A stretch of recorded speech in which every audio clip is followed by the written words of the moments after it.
Night shift பண்ணுறவங்க ஒரு 8:30 9க்குள்ளே அவங்களோட மீல்ஸ் கம்ப்ளீட்டாக முடிச்சிடணும். அதுக்கப்புறம் சாப்பிடவே கூடாது. அவங்க முழிச்சிட்டு இருந்தாலும் நிறைய பேர் என்னென்னா 1 மணிக்கு சாப்பிட்டுட்டு இருப்பாங்க, இல்லை டீ காஃபி குடிப்பாங்க. அந்த மாதிரி தவறுகள்லாம் பண்ணக்கூடாது. ஏன்னா பிட்வீன் 10 and 4 10 மணிலேருந்து 4 மணி வரைக்கும் நம்ம உடம்புல இருக்கிற கழிவுகளை வெளியேறதுக்கான டைம் அது. அப்புறம் டெட் செல்ஸை ரிமூவ் பண்ணுறதுக்கான டைம். அதுக்கப்புறம் ரெஜுவினேஷன் ஆகும். பாடி வந்து கம்ப்ளீட்டாக ரீஜென்ரேட் ஆகும். தேவையில்லாத கெட்டுப்போன செல்கள் எல்லாத்தையும் வெளியே ஆக்கிட்டு அதை ரீப்ளேஸ் பண்ணுறது அந்த பிட்வீன் 10 and 4ல நிறைய நடக்கும். ஸோ அந்த நேரத்தில் நம்ம முழிச்சிட்டு இருக்கிறது தவறு தான். பட் நம்ம அந்த நேரத்தில் சாப்பிடும்போது நம்ம உடம்போட ஆற்றல் என்ன அப்படின்னா அதை ஜீரணம் பண்ணுறதுக்காக மட்டுமே போயிடும். இந்த வேலைகள் எதுவுமே நடக்காது. எல்லாமே கழிவு இருக்கா அப்படியே தேங்கி இருக்கட்டும், ஃபர்ஸ்ட் இந்த சாப்பாடை டைஜஸ்ட் பண்ணிட்டு வரேன், ஏன்னா நிறைய வந்துட்டு இருக்கு, நான் இதை டைஜஸ்ட் பண்ணணும், அந்த கழிவு அப்படியே இருக்கட்டும், அப்புறம் இது பண்ணலாம் அப்படின்ட்டு. ஸோ நாளைக்கும் இதே ரிப்பீட் பண்ணோம், அடுத்த வாரம் ரிப்பீட் ஆகும், அடுத்த வருஷமும் இதே ரிப்பீட் ஆகும்போது அந்த ஒரு ஸ்டேஜில் கழிவோட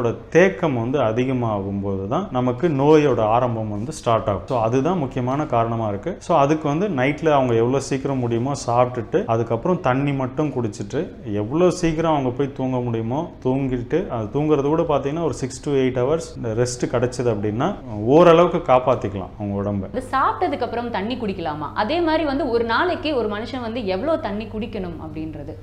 அது தண்ணி எவ்வளோ குடிக்கணுன்றது ஒவ்வொரு இண்டிவிஜுவல் தான் முடிவு பண்ணும். தனி மனிதனோட ஒரு இதுதான் அது. ஏன்னா ஒருத்தர் வந்து ஹார்ட் ஒர்க் பண்ணுவார், ஒருத்தர் வந்து வெறும் செடென்ட்ரி ஜாப், டெஸ்க் ஜாப் பண்ணுவாங்க, ஒரு சில பேர் ஏசியில் இருப்பாங்க, இல்லை சில பேர் ஏசியில் இருக்க மாட்டாங்க. ஸோ அப்படி ஒவ்வொருத்தருக்கும் மாறும் அது. ஸோ அதை வந்து எப்படி நம்ம இது பண்ணோம் அப்படின்னா அவங்களோட யூரின் கலரை வந்து பார்த்தாலே தெரிஞ்சிடும். லைட் எல்லோவாக இருந்தால் உடம்புக்குள்ளே கழிவு இருக்குன்னு அர்த்தம். ஸோ அந்த கழிவு வெளியே போகிறதுக்கு தண்ணி குடிக்கணும்னு அர்த்தம். அதுதான் இண்டிகேஷன். ஸோ எப்போ வந்து தண்ணி குடிக்கணும் அப்படின்னா சாப்பிட்றதுக்கு அரை மணி நேரத்துக்கு முன்னாடி குடிச்சிடணும். ஒன்ஸ் சாப்பிட்டுட்டோம் அப்படின்னா 1 மணி நேரம் கழிச்சு தான் தண்ணி குடிக்கணும். ஏன்னா ஸ்டொமக்கில் வந்து ஆசிட் செக்ரீட் ஆகுது. நம்ம சாப்பிட்ற உணவை ஜீரணம் பண்ணுறதுக்கு அமிலம் செக்ரீட் ஆகுது. அதனோட pH வேல்யூ பார்த்தீங்கன்னா 3.5 pH அப்படின்னு சொல்லுவாங்க, ஒரு கணக்கு இருக்குது.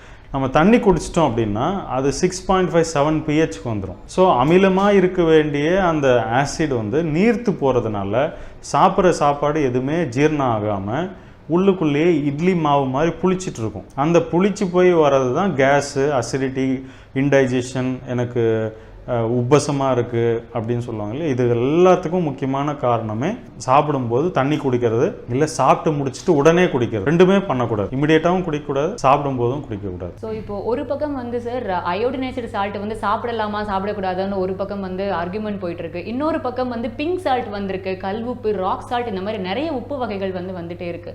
ஸோ எந்த உப்பு உபயோகப்படுத்தணும்? நம்ம வந்து ஃபஸ்ட்டு உப்புன்றதே வந்து நம்ம சாப்பிடக்கூடாத ஒரு உணவு தான் ஆக்சுவலாக.